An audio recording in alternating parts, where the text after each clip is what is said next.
Okay, as Heather just mentioned, I'm talking today about how engineers and geologists are using some of these digital twin technologies. And just give you a little bit of background, I'm the CEO and founder of Petra. I'm also a mining engineer, and I specialised in rock mechanics. So when I founded Petra about 5 years ago now, the reason the company is called Petra is because it means rock.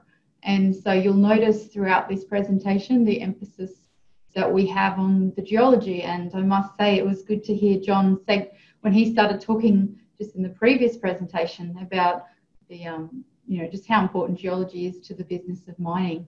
I also just noticed that John, just to segue a bit so we can link some of the themes across multiple presentations today.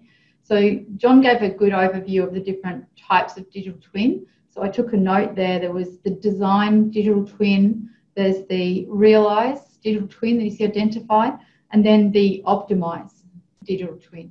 So the space that Petra operates in is very much in the mining operations world. So we're in that optimized digital twin space. I hope that helps to sort of set the scene a bit.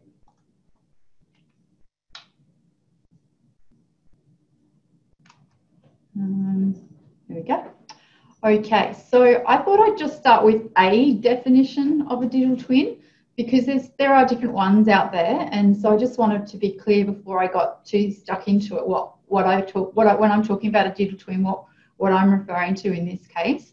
So I've got a definition from Wikipedia, and there are multiple definitions. Okay, so you've seen the ones which are all about having a representation of all of the data live, so people can access that information and visualize that information. So there's that side of things. There's the design digital twin, which is a different approach. What we're talking about here is very much an operational digital twin, where it's linking into the real, into the Internet of Things data that's available through IoT. It's using that live data stream to learn as it's going. So it's when we're talking about a digital twin here, we're talking about a twinning of the real world, the operation, to the model or to the simulation. And so that word twinning, meaning that kind of linking, that's what I'm talking about today. How can we learn and simulate and predict based on what's actually happening? And as I mentioned before, in mining, we know that a lot of our variability is caused by the geology, and it's not a factory, it's not a manufacturing process. We're not dealing with concrete, we're not dealing with steel, we're not dealing with plastic here, we're dealing with geology. So you will notice throughout the presentation a very strong emphasis on the impact of geology. Right, so why would you want to have a digital twin of an operation? We're seeing the mining engineers and geos using this in three main areas. First is to predict. So that's to give you better ability to forecast what's going to happen. And that can be over, the next 6 hours, or it could be predicting something that's going to happen, 10 years from now from a mine planning point of view based on the behaviour of the geology. So getting more accurate mine planning. What can we learn about the geology today that enables us to better plan for like 5 or 10 years from now? So that's predict.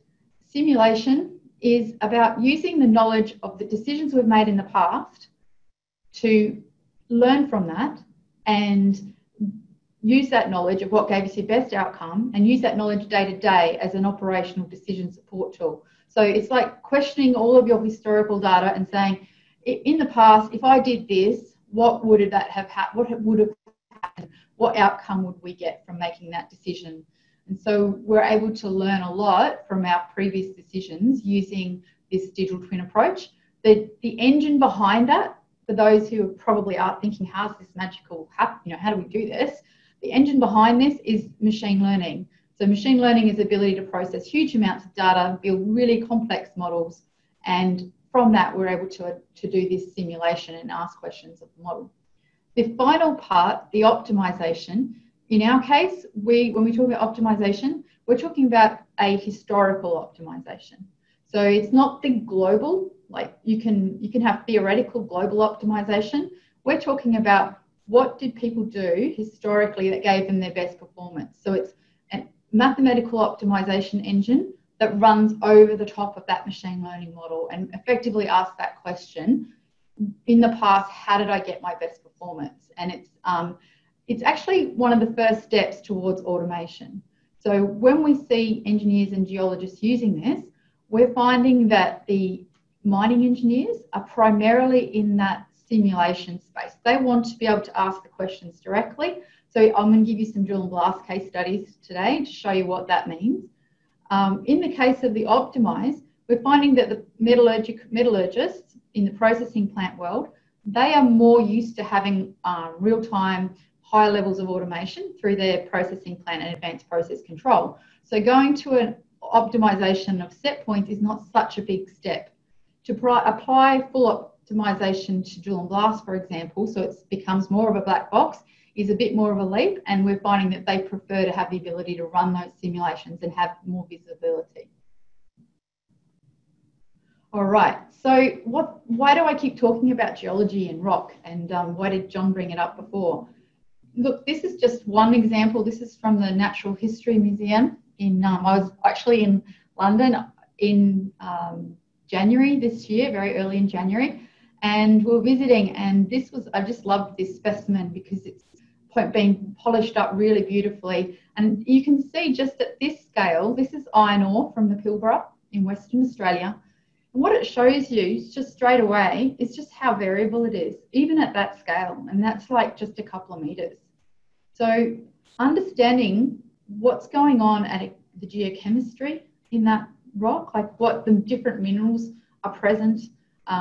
We know, for example, that a mineral which has a lot of calcium in it, like a calcite, is a weak mineral. It is so therefore, if we see geochemists, what we find is when there's a high proportion of something like calcite or calcium in the geochemistry results, what we find is that's an indication of, it can be an indication of the strength of the rock. So that's just one example. And why I bring this up is traditionally what we have tried to do when we've done simulation and design in mining engineering, in metallurgy, in geology, is we take a little sample, right? We might take maybe a hand-sized sample of something like this. We take it away to the laboratory, and then we try to predict how it's going to behave when we try to mine hundreds of millions of tons of that material. And if you just think about that now, imagine you took your sample up here somewhere, that's going to give you a different result than if you took your sample down here. And so this is why we very passionately believe that the more you can sample your operational data and use it as its own, build your models from that geology, the better we're going to be able to predict and simulate and apply digital twin. So yeah, I hope that's not too lectury, but it's something I feel quite strongly that we can't ignore in this digital twin space. I'll just move on now. All right, so I mentioned the geology being central to our way of looking at a digital twin, and this is how we have designed the digital twin. Maxter, we call it. It's basically, at the core of it is the geology, right? The block model. So the block model has, each of those blocks will have typically hundreds of variables in them, and that will be things like mineralogy, that could have hardness, strength, all the things that geos record, and then they pop from drill hole data usually. It could be from geophysics, it could be from downhole logging, it could be from measure while drilling, it can even be from hyperspectral data as well. So all of that information is invested in by all mining companies have block models. And typically the block model, to build a block model will cost you somewhere between $100 million and $500 million. So this is a massive asset, and it's an asset that can really help across all points in the value chain. So we are leveraging that asset in order to optimize for the different geology. So that's why we've sort of draw our represent the value chain in this way. So we're starting off here with the drill and blast optimization. It's linking into the geology, load and haul, like for dig rates, blended stockpiles, like how can you combine ore in different ways in order to get a better downstream process effect? Because we know that downstream processes, and this is one for the geos, because the geos will get this straight away, that we know that you can't just tons weight average the block model when you want to predict downstream performance, that there's problems with additivity, and we can't, and so therefore machine learning is actually a really good way to model that effect of non-additivity from the geology. So I'll give you a quick example of that.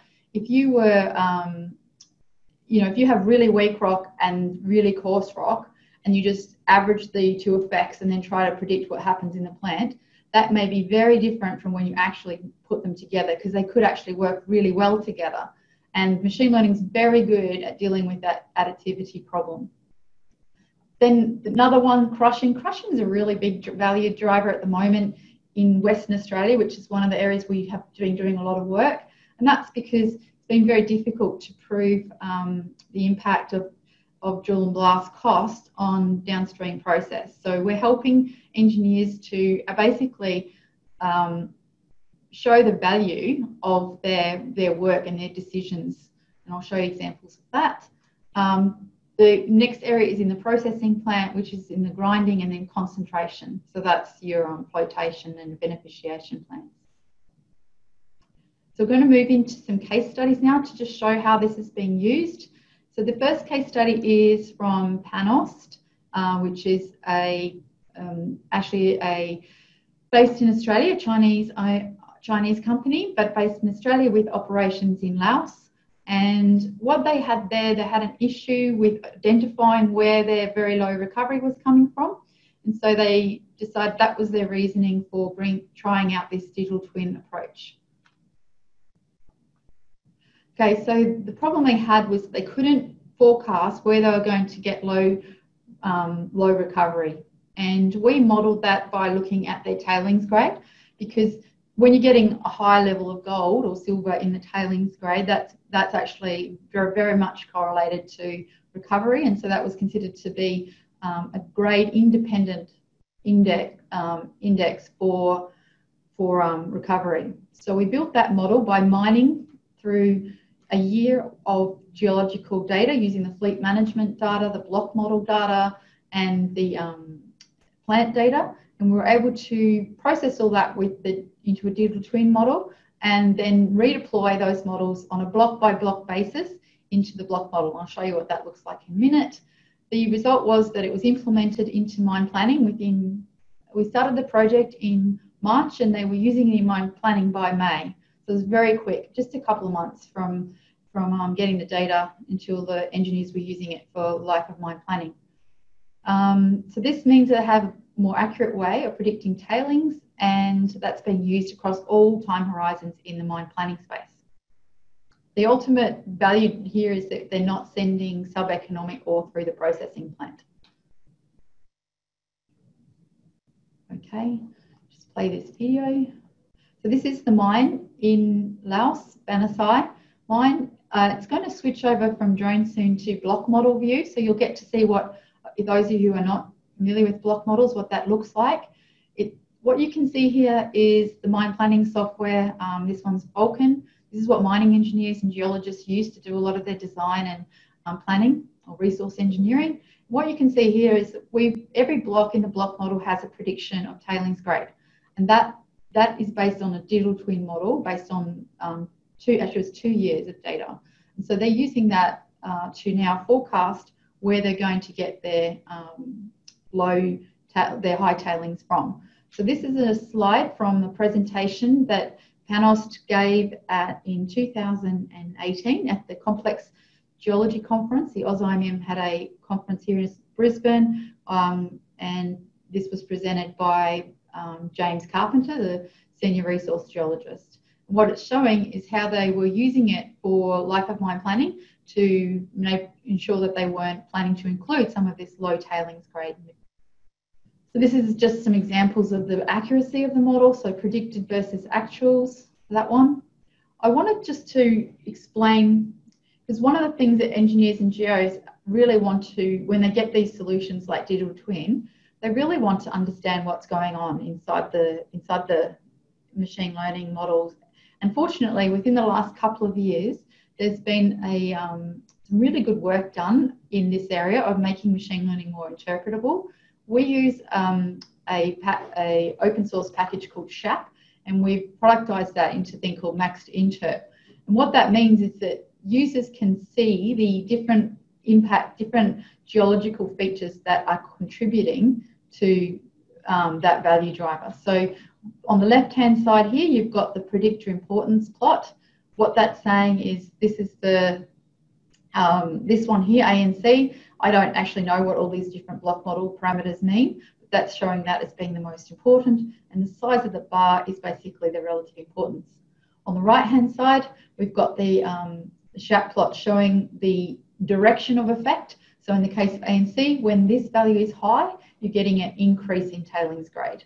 And so this provides some level of interpretability. One of the important things about SHAP plots is that I really like is they also show that some features, some of the variables in the block model are not, always positively correlated or negatively correlated. They show strong, very strong interaction with other features. So if we look at one of these ones, like this one here, which is percent sulfur, you can see there that it's not strongly red or strongly pink in any one direction. It's actually having an impact because of how it reacts and how it interacts with the other geological features. And this is something you can simply not do with a statistical model. You can't get that complex interaction. So that's one of the advantages we see with machine learning models. The next case study I would like to show you is a drill and blast case study from iron ore operations in Western Australia. So this is actually case studies from multiple iron ore mines, and one of them was a throughput problem and the other one was a crusher downtime problem due to blockages. So basically they wanted to get better overall tons through their crushers every day, and they had there were two different problems. One was a throughput problem, as I said, the other was a downtime. So what we do is we actually model the problem, so it goes right back from the geology and to that problem. And what the model actually is saying is, in this particular geology, if I use this drill and blast pattern, what effect does that have? And I'm going to show you a demo of that. I might do that now, actually, just so that you can understand what I'm talking about for the next case studies.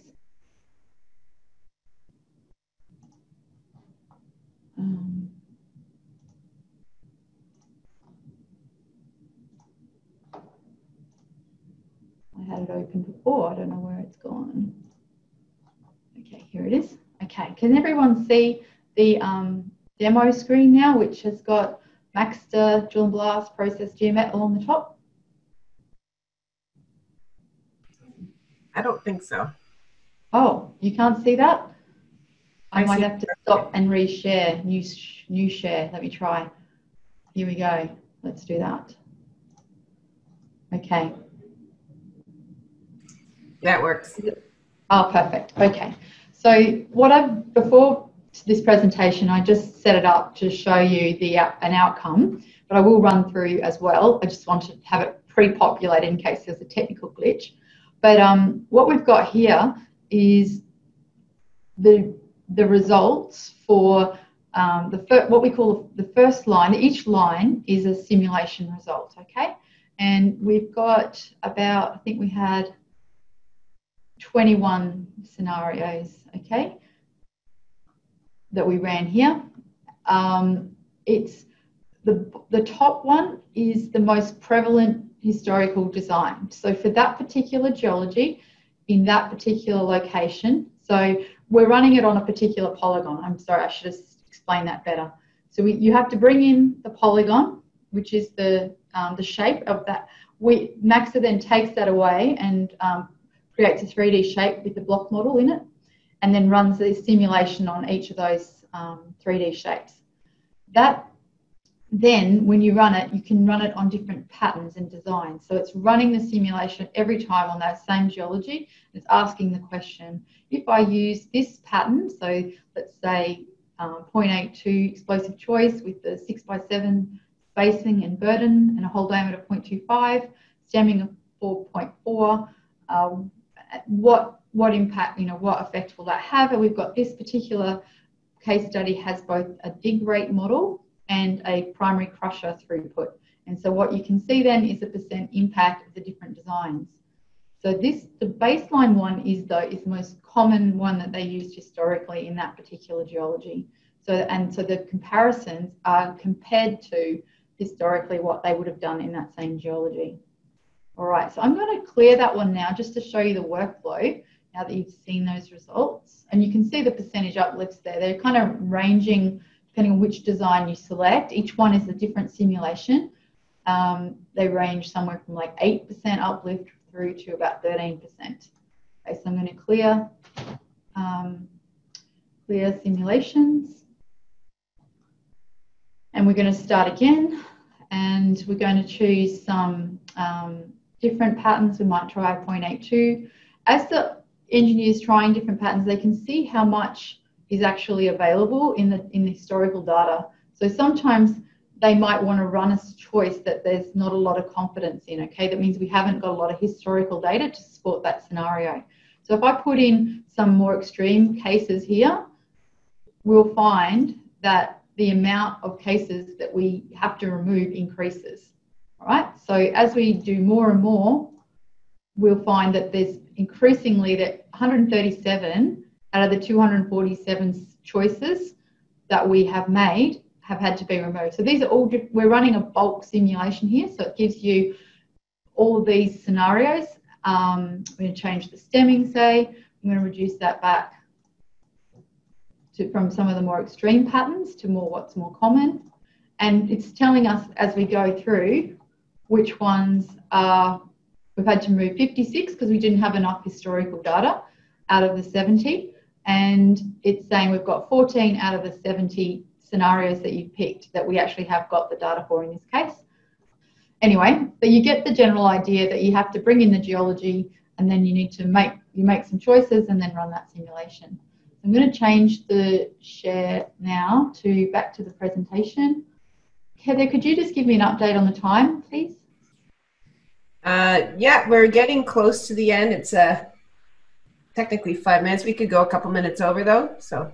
All right. Okay. So yeah, these are just some examples that we've got. So there's the drill and blast one for crusher downtime, and what you can see here is that for each of these design patterns, what they get from the simulation is the proportion of blocks in that volume of that blast design that are predicted to experience downtime. So as you change the design, you'll see the percentage of blocks that are affected change. So you're trying to get lower percentage of blocks affected by the downtime, associated having downtime. You also get a prediction of how much downtime on average you can expect as well. And that is that's the downtime one. The other one is the throughput model, which I just showed you, so I won't go through that one again. Just quickly do a processing plant one. This is when we're getting into, all the case studies I've been showing you so far have been offline digital twin models, and until we're doing work with some customers now to integrate that into live data feeds, but at the moment it's still in the mining world. We do need to create, we do need to retrain the models offline because it's not all connected, but that happens maybe once a year or so. In the processing plant world, the digital twin models actually automatically retrain and relearn as the ore changes. And so that's because the data's live and it's connected to the models. This is an example of an Australian copper gold porphyry open pit mine in Australia. Again, this is similar to the other one. They had a recovery. They were trying to improve recovery by reducing their tails. And what we did there was we built a machine learning model that tracked had the ore tracked right through from the geology. And so the set points were changing as the geology was changing as it came into the plant. And that means that the set points were not optimized, just for generically, which is how most process control optimization is done. It's done like assuming that to some degree that the geology is fairly constant. What this is doing is it's actually dynamically changing as the geology changes, and it's using historically the best operators and what decisions they were making in order to inform that those set point optimizations. So what we call that is best day every day. So it's learning from the best operators so that you can achieve your best day every day. The simulation results showed a 1.8% reduction in tailings grade, resulted in a similar level of uplift in recovery. So this is an example of how we bring it into production. Maxter runs as a web service for those in the software world. What that means is we don't need the application to run on site. We just get past the PI tags, run that on the PI tags, and then send back PI tags. So there's no cybersecurity issues around that either. And then this is what it looks like from the metallurgist or operator's point of view. They can see every shift, they get a new set of optimized set points, and then that is used as an operational decision support tool. It's not updating the DCS and automatically changing these things. It's provided as an operational decision support tool so that people can use it every shift in order to inform their decisions. And that wraps it up from me, but I'd be very happy to hear any questions that you have on some of those cases of how engineers and geos are using digital twins in mines. Perfect. Thank you, Penny. So we do have some questions for you. I just lost my chat line. There we go. There it is. We have from Alvaro. Thanks, Penny. This is great. You mentioned IIoT. What kind of sensors and readings from the IIoT are you using for the model simulators? Okay. So in the case of the processing plant one, which has the most live connections, it's what's in the PI, whatever that operation has in PI, which is, when I say PI, that's just one example, but it's things like the mill speed, the power draw, might be current, it could be the throughput, could be this, let me think of some of the other ones, the online analyzers that they're getting, like anything that is being recorded in the plant and in real time are the features that we would use to build the processing plant models. Perfect. Next question. Have you considered cutoff grades in the first case study? Well, look, we were not we weren't doing the cutoff grade optimization, but I understand that with the better predictions for recovery, they redid their that will have affected how they did cutoff in those low recovery areas. Because if you just use grade to do your optimization and you don't take into account variable recovery, then that's when you can come into problems. But we weren't involved in that. We don't get involved in the consulting side of things. What we do is we build the model, we show people how to use the model, and then it's up to the engineers and the geos to use it as part of their jobs. Okay, perfect. Peter asks, Penny, can you please describe how Petra solutions are delivered and used in operations to enable the optimization results to be realized in day-to-day decisions at the mine? I think we've seen 3 examples there, so I'll just go through them quickly. The first one is in the prediction in the geomat space, geometallurgy, so putting that back into the block model. So engineers and geos can use on a block by block basis to have a better estimate of the throughput in the plant, of the crusher throughput, the dig rate, and that just makes mine planning much more accurate than what it used to be. The second one is the simulation case, which is the one which I showed you with the drill and blast. And that's about saying, if I use these in this geology, if I use these patterns, this is what effect it will have. And each one of those effects is a different model. So you can have a dig rate model, you can have a crusher throughput model, and the simulation shows that. So that's the second example, how engineers are using it. A third one is the processing plant example. And in that case, it's being showed to them through their process control. It's shown to them in a way and in a place that they use every day. We believe that it's better for engineers and geos to be able to use this technology within their existing workflows. So wherever possible, we've put a lot of effort into integration of our technology into existing workflows. And that, A, it makes it easier to use, which is really important. And B, it also just means less training, less change management, more just getting the results into operations quickly. Perfect. Thank you. I have one more from Elliot. He asks, is anyone importing terrain models? Where did that go? In real time? No, we don't do that. Okay. Has anyone used the model to predict component wear, crusher, shovel? Okay.